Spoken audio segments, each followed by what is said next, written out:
Health insurance is really expensive. I don't know if I could say it any other way.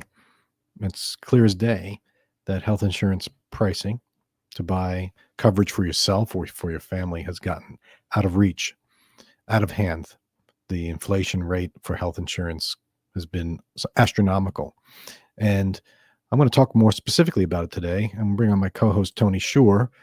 Tony, I'm going to try not to rant because this is near and dear to me. And I help a lot of my clients with health insurance, particularly retirees. Now, we're not talking Medicare. I'm not going to get into that. I'm going to talk about people under 65 getting health insurance through the marketplace. Okay. Because for the reality is most people in this country have subsidized health insurance coverage. Either their employer is subsidizing it or the government is subsidizing it. Right. And there's a select few people, myself included, that have to get insurance on their own and don't have an employer or the government subsidizing them. And I just want to bring to light these expenses because they're out of control, and I want people to be aware of it. But they are out of control. I also want to show people how you can actually reduce them and the best way to do that. Yeah, plus claims denials is the hot topic right now, right? It is a hot topic. United Healthcare, and I mean, you can't look online or the news without reading about it. Yeah, so on top of paying exorbitant prices every month for coverage, you have claim issues afterward. I'm not even going to get into that. 32% of all, 32% claim denial at United Healthcare. So, whoops. What I want to do is I want you to pick. Okay. I'm going to share my screen and we're going to go to healthcare.gov together. And we're going to make up a scenario on the spot just to show how random and how ridiculously priced this is across the country. So let me begin by first sharing my screen. For those that are listening and not able to view, it's okay. We're going to talk through this. I'm going to healthcare.gov. Okay. And this is where people go to see, to get health insurance if you don't get it through your employer. Okay. So, Tony, give me a zip code. Give me 5 digits, please. I don't care what they are, as long as they're a zip code. We'll find out. Just 5 digits? Yes. 45701. 45701. That is Athens County, Ohio. I have no idea what that is. I don't either. I just made up a number. Are you from Ohio? I'm not. No. But the listeners, it doesn't matter. This could be your state. And sometimes it's a bucket list item, of course, to visit Ohio, Athens, or wherever it is. If you're in Florida and you go to the healthcare.gov, it'll work just like it did in Ohio. Some states like Pennsylvania, Massachusetts, they have their own health exchange that is run by that state. But if you don't, like Florida and apparently Ohio, you will go through healthcare.gov. All right. So let's go. And now we're in, I forget what county it was called again, but we're in Ohio somewhere. And now we're going to start with a family size. We don't have coverage. We're going to say a typical family, Tony. So is this the Affordable Care Act? If a state doesn't have an exchange, is it still the Affordable Care Act? The Affordable Care Act is for the entire country, and each state can either create their own exchange under the laws of the ACA, following all the laws, or if they didn't want to, the federal government created one for them. Okay. In Ohio, this is the same exact system that we would use here in Florida. Okay. Okay. So we're going to say we're married and have 2 kids. All right. So this is just going to be a standard family. And the male is age 52 and has 2 kids. And then the female, the wife we'll make her younger, 49. Same 2 kids. And then the kids, how old are the kids, Tony? We're going to have a daughter. 12. That's 12-year-old at 49, so 30, late 30s, baby. Okay. Oh, no, 12-year-old. you're right, should be older, you're right. I don't Maybe know. 17? All right. 17, older daughter. And none of them use tobacco. And then she's got a younger 15? brother, 15. Yeah. Perfect. All right.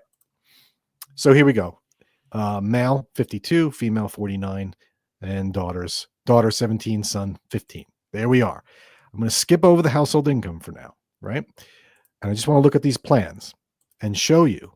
Now, before I do, Tony, I want you to guess what in your mind, what do you think the cheapest possible coverage for this family should be?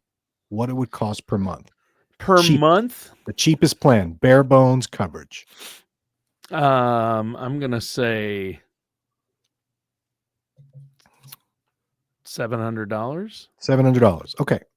The cheapest plan for them, drum roll, $19.28 a month. That's Oh my God. $1,928 per That's month. more than my mortgage payment. That's more than most Close to people's it. mortgage payments. Yeah. $19.28 per month is the cheapest plan. I don't care what company it was. This is sorted by price. It could go up from there. It goes up to $2,000. But if you had put in a salary. Well, hold on, Tony. We're just going to show. I'm just trying to show you something here. Okay. What does that $19.28 a month get you for this family of four? It gets you coverage. And what is that coverage? It covers everything after your deductible. No charge after your deductible. What is that deductible, you might ask? The deductible is $18,400. That Let is me just unbelievable. do some quick math on my calculator. 20 grand a year? That's crazy. Yeah. 1928 times 12 is $23,136. They're paying $23,000 just to have coverage. That they haven't gotten any service yet. If they go to get service, they're paying full price until they hit the deductible of $18,400. So all in, Tony, if they have a catastrophic event in the family and they got some big bills, they're out $41,500. Even primary care, they have to pay full price. Right. Give me something with a deductible that's lower, reasonable, Dan. All right, here's one, $5,700 deductible and a $50 visit to the doctor. Copay, that's $2,038 a month. That's crazy. Right? In what world do we live in where this is normal? I'm losing my mind here, right? Mm-hmm. And this is all part of what the problem is why is it so expensive to have health insurance? Now, going back to your question, which was, well, if you put a salary in, what do you get? The subsidies are a big factor on this healthcare. ACA, Affordable Care Act subsidies, are based on your income, not your assets. Now, this is a show on retirement, so let's make them a little older. We'll say 62. We'll fast forward 10 years and no longer have any children in the house. Tony, we have a 62-year-old male and a 59-year-old female with no kids, non-tobacco. How much should their plan cost them? Just the two of them. But they're 10 years older now. Boy, I don't know. You said 700. You saw it was a 2,000 a month. I don't know. 2,500 a month. Is it going to go up? 1963 a month. Jeez. So they lost two kids. Still that great deductible. I've never seen a deductible that high in my life. $18,400. $18,000 That's for the deductible. family. That's for the family. So yeah. But yeah. still. So if we want a deductible that's less than 6,000, let's see. I'm just scrolling through for the people watching, the people listening. You can't hear me scrolling, but here's one. $3,200 deductible. That's $2,491 a month. Wow. So tell me in what world it makes sense that you're spending $1,000 a month per person on health insurance to not even use it. That's in no world. And then you could be denied. Don't go there, Tony, please. I'm walking on a ledge here. Don't knock me off. All right. Now let's imagine this is how it works. This is how it's affordable. It's called the Affordable Care Act. It's not affordable in any sense of the word unless you're getting a subsidy. Now by the way, take a pause. People that are watching that are employed, they're saying, "Oh my God, it's really, I only pay $700 a month for me and my wife." Yeah, that's why I've never paid when it wasn't through an employer. So I guess I had a wrong But here's the amount deal. in mind. Your cost is still the same, except your employer is subsidizing it. So you Yeah. don't feel it. But I would make a guess that if employers stopped subsidizing health insurance, that employers were out of that business, that people would be up in arms about this, because this only hits the select few that don't have employer coverage. And then those that don't have employer coverage can also get a subsidy. So now let's go back to the scenario, 62-year-old. If their income is low enough. Yeah. Right. So what's a reasonable income for a 62-year-old and 59? And let's imagine they're retired now. So here's how you can make it affordable. You have to have low income. You can have 40 million in the bank.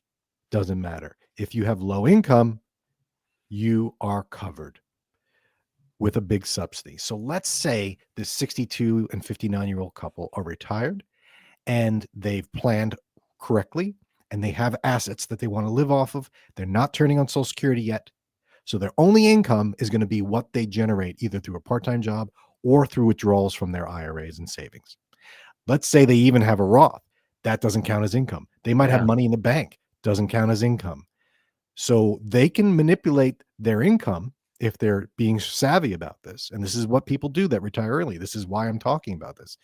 You have no choice but to manipulate your income in order to get a subsidy. If you make $35,000 as a couple on the books, you might have other income that you don't pay. You know, it might be a Roth distribution or it might be cash to get you to age 65 when you get on Medicare where there are no subsidies. What happens if you have a $35,000 income? Look at your subsidy per month, Tony. The government will pay a couple making $35,000, $2,215 per month toward their health insurance. Wow. And that's how the government can say that this is affordable, because now they can get a $0 a month premium plan with $2,800 deductible and $10 visits to the doctor. Oh, and wow. 15 to see Okay. a specialist. Wow. Okay. That makes So more sense. it makes more sense, but it makes no sense to me because what we've But a lot of fundamentally people, done. unless you're in retirement, if you're not in retirement and you're 62, Okay. uh, So let's change you're gonna, the income. Let's say yeah.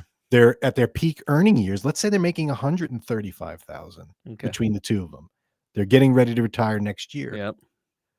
They'd still get Oh, wow. $1,284 a month That's of helpful. subsidy. That's helpful. It's helpful, but is it reasonable? Right? Like, who's paying for that? Where'd Yeah. that That's in 1,200, the so now $700 they're range. paying But the 800, deductible, look at it. It's right? still, But they're and look still at at 7, that. And yeah, look at that. You have to pay that deductible before you get any coverage. Yeah. 18,000 deductible plus 700 basically a month. Yeah.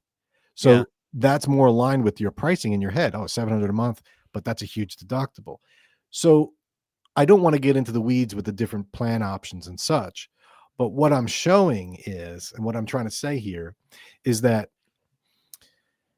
the ACA subsidies are the only thing keeping these things affordable, right? Without a subsidy, at any age, any situation, family, it's just unreasonable. How did it get to that? Right.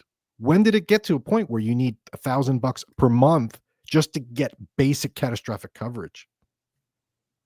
It's all part of the Affordable Care Act. They eliminated catastrophic coverage. They eliminated a lot of the options that would deny pre-existing conditions. So you get a plan, Tony, and you're 55 years old, you're going to have maternity coverage and you're going to have child dental, pediatric dental. Why? Well, you're obviously not going to get pregnant, and you're not you're not a child. But why are you paying for that? Because you have to. It's all part of the minimum standard. You have to have everything. So they've eliminated a lot of the denial of getting on with pre-existing conditions. So that's the beauty of the Affordable Care Act, is that you can get this health insurance and not worry about pre-existing condition, just like Medicare. The problem is you got to pay for it. And it's unaffordable because everyone's got Cadillac plans covering everything. And those that don't need it are still paying for it because someone's got to. And the only way to make it affordable is to give massive subsidies from the government or your employer. And that's my problem with the whole system, is that it shouldn't be that you need a subsidy in order to get health insurance. Because if you look at it, and let's say you make too much, and what is too much? Who determines that? It's a percentage of poverty. You know, everything's going up. All the other costs are going up. If you're a healthy person and you make decent income, you're subsidizing everyone else. Right. And to me, that's a form of socialized medicine. And I'm personally against that. I'm not saying this is the way to go or not to go, but just look at from the perspective of the people that aren't getting the subsidies. It's massive. It's truly massive. Yeah. 40,000 a year for health insurance. That's more than many people make. Right. Yeah. And they say, well, they get the subsidy because they make less. Yeah, but is that fair? So, yeah. Well, and then you can get into the weeds and arguments, and I don't want, all the calls and the comments, but and it's been brought up in light of everything that's happened with the murder and the United Healthcare situation, is that healthcare, I believe, should be a basic human right. Everybody right. should be able to get adequate healthcare. And so if you do, I'm not saying nobody should have to pay anything for it, but I am saying that we need to fix our system because it's broken. And it does work in every other civilized country in the world has government health care. We're the only industrialized nation without it. Right. And so it is interesting. I think it's come to a point where the privatization aspect, it's tough. I mean, I'm not for, communist Russia or China, but I'm also, you got to watch out for late stage capitalism. So, what can be done? You need to financially plan for it, which is where you come in, Dan, and you need to know about how to work the healthcare, get the government subsidies. But it is outrageous. You're right. I mean, healthcare is outrageously expensive, and we just pay for it. We're all paying for it. Our tax dollars are going to these subsidies. Yeah. Oh, yeah. Do we really need to be giving someone a $2,000 a month subsidy from the government to pay for health insurance? What's really happening? They're taking tax dollars from everybody that pays and giving it to the health insurance company. Because what happens to that subsidy? It doesn't go to the person. It goes to the insurance company. Right. To then reduce the premium. So it's not as if it's just like, oh, we're going to, the insurance company saying, oh, we're going to waive that. And the doctors are going to give you free coverage. No, someone's paying. We're all paying through taxes. And it's not a line item. People don't see it, so they don't get all bent out of shape about it. It's kind of like Social Security. People see that, though. They see their Social Security dollars. They're like, I'm putting into Social Security. I should get it out. Well, if everyone had that attitude about health insurance, I'm putting $2,000 a month into health care insurance. I should be getting that out, but I'm healthy, so I lose out. I know it's insurance and you're protecting against catastrophic coverage, which is why I made it, why I still have insurance for my family. Oh, for sure. But I'm a big proponent of insurance for protecting yourself. Yet I'm on the cliff of saying, does it make financial sense for me to even have insurance anymore? Yeah. Our producer, Mitch, asked that same question for a while. His family, before they had kids, he went to that. Of course, he also gets some VA benefits because he served. But the bottom line is, it is to that point, and it depends on your situation. And a lot of really wealthy people do self-insure. The wealthy person could theoretically get free health insurance because they don't care about your wealth; they care about your income. Right. So so that's what this message is from me to the listeners here. It's health insurance is not affordable, but you can get a subsidy from the government if you play the hand the way it's supposed to be, the way it's designed, which is you keep your money, especially if you're going to retire before 65, you keep a big chunk of change liquid that is not going to be counted as income, whether through a Roth or just checking savings or investments income. Capital gains count, investment income counts, but if you put 100,000 in and you save up, and you have 100,000 saved to bridge the gap between when you turn Social Security on or when you go on Medicare, You take money out of the bank to pay for your daily living expenses. That's not considered income. You pull from a Roth IRA. That's not considered income on the healthcare subsidies. So you can show 20,000 of income when you actually are spending 80,000 if you Sure. play the cards right, and you get the $2,000 a month subsidy to pay for your health insurance. And then once you go on 65 and you go on Medicare, then your income, it doesn't matter as much. The IRMA limits go up. And then I don't like it. I hate it, actually. It's a pet peeve of mine, but I'd rather people retire early and deal with health insurance, get the subsidies, than just work for health insurance. But it's getting more and more expensive to do that.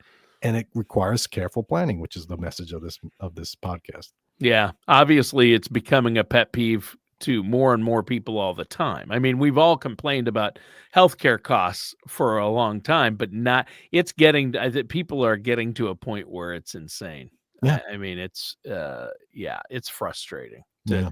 But like you said, there are strategies to, especially if you're going to retire or leave your job, there are strategies. So like I say with everything, politics, get local and fix your local area and have that work its way up to the big system. Yep. Don't try and tilt at windmills on this thing. You can't change the healthcare system or the insurance system, but you got to know the rules. So you might as well capitalize on the rules and know them and learn those subsidies and make your income fit in the budget that it needs to fit in. And, I don't like playing the game, but I know it very well and I do it for my clients, and those out there are now seeing it. So if you're thinking about retiring and you're scared about health insurance, it's legitimate, but run the numbers through the healthcare.gov or your state exchange scenario, understand those subsidies and where the breaks are, and you might just be able to retire sooner than you thought. And they can come to you with questions. How can listeners and viewers get a hold of you if they Yeah. want to work with you on this? Yeah. So I am one of the healthcare navigators, or I'm registered with healthcare.gov. So I could do this. I remember the first day when it came out, I think it was 2010, Obamacare, as it was called. A lot of people still call it that. That first day, I remember trying to sign people up, and I only think 2 people in the entire country signed up that day because the website crashed. Yeah. So I've been doing this since then, so I know it. I click around and I could do quickly. But if you want to talk strategy, the best way to do is give me a call, 888-508-5935, or go to dolphinfinancialgroup.com. Tony, thanks for a good show. I'm going to end it before I start to foam at the mouth, because this is really a serious issue. Oh man, it is. Yeah. That hopefully we'll have some changes to the healthcare system, and the health insurance pricing will come down. I'm not holding my breath. I'm going to put it right up there with Social Security corrections. I think it's going to be a last minute thing, but health insurance, I don't think is going to be, there's no end point. It's not like we're going to run out of money. We'll just print more. So this is going to have to be something people are more proactive about. And I think that's starting to happen. 2025 might be the tipping point. We'll see. All right. Thanks for a good show, Tony. I'll catch everyone next week. All matters discussed in today's show are for informational purposes only. This show is not investment advice. Dan Riddle nor Dolphin Financial Group are affiliated or endorsed by any government agency. Investment advisory services are offered through Dolphin Wealth Management, Inc., a registered investment advisor in the state of Florida. Insurance products and services are offered through Dolphin Insurance, Inc. Dolphin Wealth Management, Inc. and Dolphin Insurance, Inc. are affiliated companies doing businesses as Dolphin Financial Group. You should talk to someone at Dolphin Financial Group before implementing any of these strategies or ideas.